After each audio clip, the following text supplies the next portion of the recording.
buenas chicos, ¿qué tal? ¿Cómo están? Y lo que sabemos hasta ahora ya de manera casi definitiva es que Perú contará con el mejor tanque de batalla principal. Estamos hablando del surcoreano K2 Pantera Negra. 本该全神贯注指挥的车长王悦，却突然僵在了那里。在补弹的时候，它这个药头，它尾部的那些东西，因为车辆颠簸可能在马上进入炮膛之前，而正好就卡在了那里。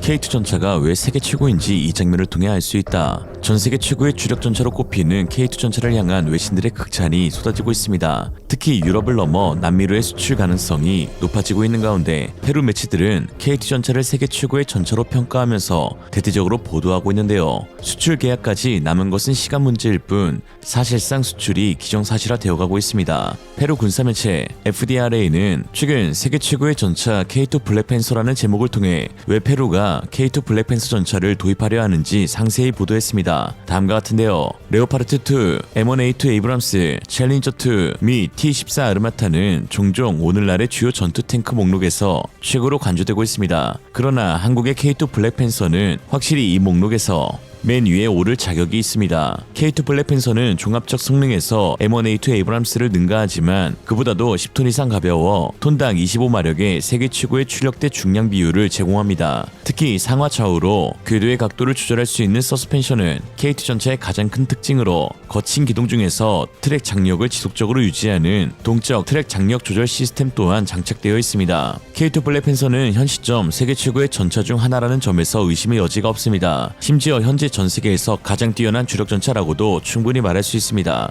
이미 수출면에서 역사적인 성공을 거두기도 했는데 폴란드는 최근 한국과 수십억 달러 규모의 계약을 체결하여 앞으로 몇 년 동안 K2 블랙팬서 전차 최대 1000대를 현지에서 생산하고 인도받을 예정입니다. 라고 하였죠. 실제로 현대로템은 지난 11월 페루와 지상무기 수출 총괄 협약을 체결하면서 페루 조병창이 발주한 K2 전차와 계열전차, 차륜형 장갑차 후속 물량 등 지상무기 체계 전반에 걸쳐 공급하기로 했습니다. 이에 페루 군사 전문가이자 군사 유튜버인 스크류16은 K2 흑표 전차에 대해 엄청난 기대감을 드러내면서 페루가 남미 최고의 군사 강국이 되는 계획에 한국은 필수 불가결한 존재로 K2 전차는 페루를 나토 국가들이 부러워하는 군대로 만들어줄 것이다 라고 했죠.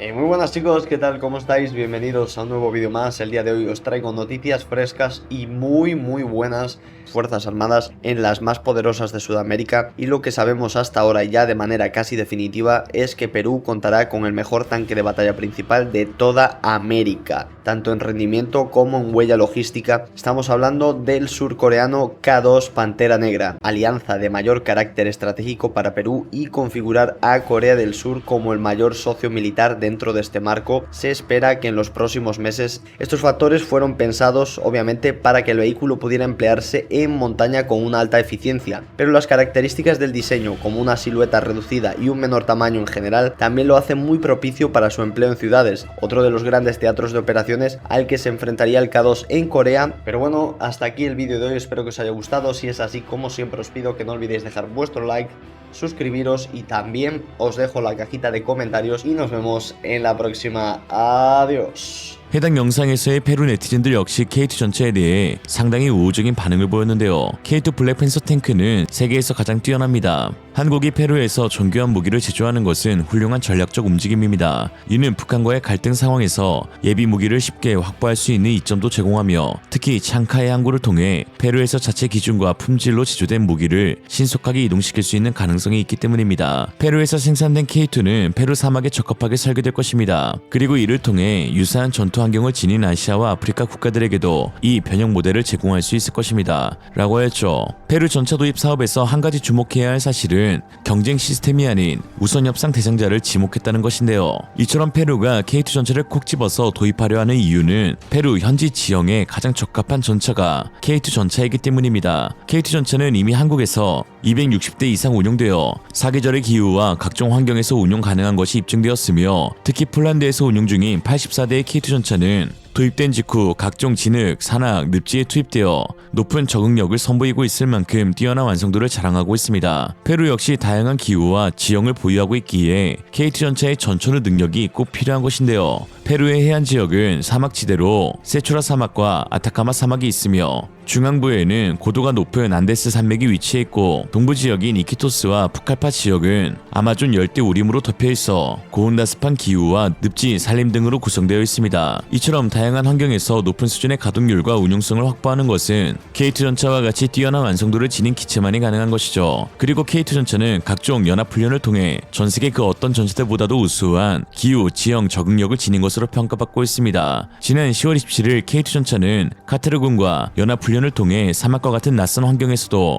변함없이 우수한 성능을 과시했는데요. 이를 지켜보던 사드 카타르 지상군 훈련대장은 이번 연합훈련을 통해 사막 지형과 극심한 일교차가 있는 험준한 환경에서도 거침없이 임무를 수행하는 한국군의 강인함과 무기체계의 우수성을 매우 인상 깊게 보았다라고 하였죠. K2 전차가 그 어떤 지형에서도 거침없이 달릴 수 있는 주요한 원인 중 하나는 바로 세계 최초로 도입된 반능동 유기압식 ISU 서스펜션 덕분입니다. K2 전차는 이를 통해 중량, 공간, 기동성 3요소를 모두 향상시키면서 완벽한 전차로 거듭나게 되었죠. 흔히들 주목하는 자세 제어 능력은 ISU가 가져오는 여러 이점 중 빙산의 일각에 불과하다고 해도 지나치지 않은데요. 일단 유기압식 서스펜션을 사용할 경우 토션바가 차지하는 중량과 공간이 줄어드는 효과가 있으며 센서를 통해 지형에 따라 서스펜션을 전자적으로 컨트롤하기 때문에 야지 기동성과 승차감 그리고 기동 간 사격 명중률이 향상됩니다. 또한 세계 최초로 동적 궤도 장력 조절기를 개발하여 적용했는데 주행 중 접지하는 노면의 형태에 따라 시시각각 바뀌는 궤도 장력을 컴퓨터와 유기압 제어 장치를 통해 항상 최적의 상태로 유지하게끔 하는 기능을 하게 해줘 진흙이나 사막, 거친 자갈 위에서도 완벽한 주행이 가능하며 궤도의 안정성도 극대화시켰습니다. 실제로 연구 개발자들이 궤도를 억지로 벗겨내려고 가진 노력을 다했지만 실패했을 정도로 상당한 수준의 신뢰성을 확보하였죠. 이런 상황 가운데 최근 중국 동부정부 육군 전차 부대에서 공개한 사격 훈련 영상에서 진흙위를 질주하는 중국 전차가 노면 위로 올라오는 진동을 잡지 못해 엉망진창의 사격을 선보인 장면이 포착되었습니다. 중국 주력 전차의 서스펜션은 토션바로 고르지 못한 진흙위에 흔들리는 진동을 그대로 승무원들에게 전달하였고 이로 인해 사격 장치가 고장까지 나게 되는 진광경이 펼쳐졌는데요. 함께 보시죠. 就在张德华在颠簸路上努力驾驶坦克，让他平稳向前驶，车内却突然出现了不该有的安静。本该全神贯注指挥的车长王越，却突然僵在了那里。在补弹的时候，它这个药筒，它尾部的那些东西，因为车辆颠簸可能在马上进入炮膛之前，正好就卡在了那里。原来，王越在协助射手装填时，炮弹突然被卡住，这让他顿时慌了神。当时就懵在那里了，也不知道该怎么办，浪费了很长时间。眼看就要临近斜向路的终点，可射手王成仍没有找到目标，难道是错过了吗？焦虑和紧张瞬间笼罩着整个车组。他说已经快滑到头了，马上就快滑不了了，也是搞得我们两个很紧张。坦克马上就要到达斜向路終点，一旦进入转向反向路的弯道，车组就没有完成在斜向路射击出一枚炮弹的任务。 한편 무조건 유기압 서스펜션을 도입했다고 해서 모두 K2처럼 높은 완성도를 지닐 수 있는 것이 아닌데 일본이 세계 최고라고 자랑하는 10식 전차는 2015년 후지 종합 활용 연습 중 무한궤도가 이탈되는 사고로 굴욕을 당하기도 했습니다. 인력으로는 도저히 이탈한 궤도를 끼울 수가 없어서 결국엔 군단 전차를 이용하여 정비소까지 갔고 전차 하부 차량을 들어올려 궤도를 맞추었죠. 특히 단순히 기동 불능에 빠진 게 아니라 이탈한 궤도에 의하여 후방 사이드 스커트가 종이장처럼 구겨져 버리면서 사이드 스커트도 방호장갑을 둘렀다는 말들이 사라지게 되었습니다. 반면 한국 K2 전차를 실제로 운용하고 있는 폴란드에서는 각종 험지에서 완벽한 수행 능력을 선보이고 있다며 극찬을 받고 있는 상황인데요. K2 resztę bije na głowę chociażby celnością ognia, co nie powinno dziwić chociażby ze względu na to, że cała mechanika jest nowsza, system kierowania ogniem. Natomiast co do ergonomii, podobno jazda jest bardzo płynna, czego zresztą mogłem w kolei doświadczyć, bo zdarzyło mi się. W kontekście Abramsów, gdy pojawiła się informacja, że one zostaną, Polska zakupi te maszyny, był taki mit, który gdzieś krążył w internecie, że te czołgi nie są przystosowane. Dostępnego w Polsce własności wiaduktów i tak dalej. Tylko przede wszystkim ma służyć do realizacji zadań. Jeżeli czołg na pole walki nie dojedzie... Czołgi K2 miały mierzyć się z najnowocześniejszymi czołgami rosyjskimi. Jak to wygląda? Na pewno po naszej stronie jest przewaga siły ognia, de facto również mobilności ze względu na nowocześniejszą skrzynię przekładziową, chociażby słynny ostatnio niezbyt dobrze zaprojektowany właz kierowcy. Też raczej załoga powinna być mniej zmęczona w K2, co też ma swoje znaczenie. Opancerzenie. Czołgi rosyjskie, poradzieckie w ogóle, tutaj premiowany jest K2, premiowany jest również Leopard czy Abrams.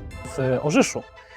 Tam miałem przyjemność porozmawiać zarówno z czołgistami 20. Bartoszyckiej Brygady, jak i technikami, którzy obsługiwali ten czołg oraz dowództwem batalionu.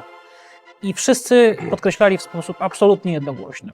Najmocniejszą cechą K2 i jego najmocniejszą stroną jest celność i zdolności systemu kierowania ogniem. Jak rozmawiałem z dowódcą batalionu, który opisywał mi przygody tych czołgów i czołgistów na ćwiczeniach Dragon 24, okazało się, że przy strzelaniu na 2 km K2 miał blisko 100% celności. Zresztą sami Państwo możecie się przekonać, ostatnio umieściliśmy o tym całkiem fajny, duży materiał z skromnym udziałem mojej osoby i naprawdę ci czołgiści są zadowoleni z otrzymanego sprzętu. Natomiast podczas ćwiczeń Dragon 24 okazało się, że 300-kilometrowy przemarsz drogowy nie stanowił dla tych czołgów większego wyzwania. I czołgiści z innych krajów mieli większe kłopoty z tym, żeby utrzymać swoje czołgi w sprawności. Oczywiście bierzemy na poprawkę fakt, że docelowy K2PL będzie cięższy niż te aktualne czołgi, bo te czołgi, które w tej chwili służą w Wojsku Polskim, które zgodnie z nomenklaturą producenta nazywa się K2GF, brzydko mówiąc zapchaj dziura, to są czołgi, które ważą 50 Czołgów tego czołgu, więc to jest w ogóle bez porównania, jeśli chodziło o czołg T-72. K2 jest po prostu czołgiem, którym sprawia mi frajdę, tak? pracując na nim. 이처럼 K2 전차는 현존하는 모든 전차들 가운데 최고의 성능을 지니고 있는데 최근 K2 전차가 세계 최고인 것이 입증되는 사례들이 속출하고 있습니다. 바로 중국이 까기 시작했거든요. 중국한테 욕먹는다. 이는 최고라는 증거다. 중국 매체 소우에서는 K2 전차를 통해 바라본 한국 군수산업의 발전이라는 기사를 통해 한국의 무기 장비 야망을 가로막는 가장 큰 걸림돌은 핵심 기술과 장비를 자체적으로 생산할 수 없다는 점이라면서 한국의 국제 환경은 비교적 여유롭지만 자체 기술 부족으로 첨단 신기술 분야에서 한국의 군수기업이 제한되고 있다는 헛소리를 짓거렸습니다. 아니 포신 엔진 변속기 국산화 성공한 지가 언젠데 이런 중국 애들 특징 일단 까고 근거를 찾는다. 오늘의 한 줄 평. 안되겠다. 도와줘요 탱크맨. 이생으로 리얼리즘이었습니다. 여러분의 생각은 어떠신가요? 현명하고 지혜로운 여러분의 의견을 지금 댓글에 남겨주세요. 감사합니다.